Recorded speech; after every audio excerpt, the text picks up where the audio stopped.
दिनांक 6/12/2024 हे पत्र आहे। आरोग्य विभाग जिल्हा परिषद पालघर।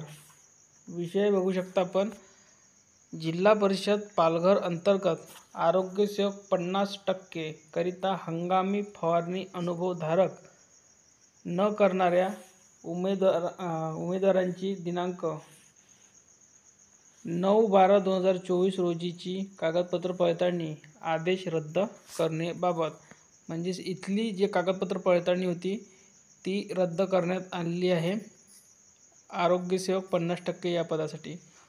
उपरोक्त विषयान्वये जिल्हा परिषद पालघरची पदभरती करिता जाहिरात 5 ऑगस्ट 2023 रोजी प्रसिद्ध करण्यात आली होती। सदर जाहिरातीत सामान्य प्रशासन विभाग, जिल्हा परिषद पालघरकडील आरोग्य सेवक 50% संवर्गातील एकूण 53 रिक्त पदांसाठी जाहिरात प्रसिद्ध करण्यात आलेली होती।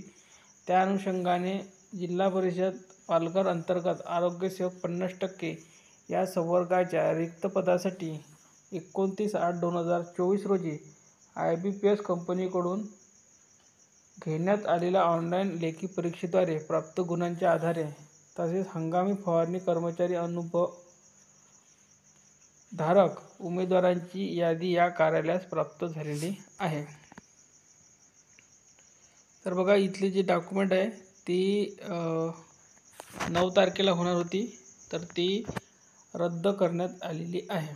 ठीक आहे, बघू शकता इथे दिलेल्या आदेशान्वये स्थगिती दिलेली असल्याने सर्व उमेदवारास कळविण्यात येते की या कार्यालयाकडील 29/11/2024 रोजीचे पत्र रद्द करण्यात येत असून 9/12/2024 रोजीचे कागदपत्र पडताळणी करिता करण्यात आलेले नियोजन रद्द करण्यात येत आहे। जिल्हा आरोग्य अधिकारी, जिल्हा परिषद पालघर। ठीक आहे, यांची साईन आहे। तर या व्हिडिओमध्ये इथपर्यंतच। हे पत्र जर तुम्हाला पाहिजे असेल तर आपल्या टेलिग्रामवर उपलब्ध आहे, लिंक या व्हिडिओच्या खाली डिस्क्रिप्शनमध्ये दिली आहे।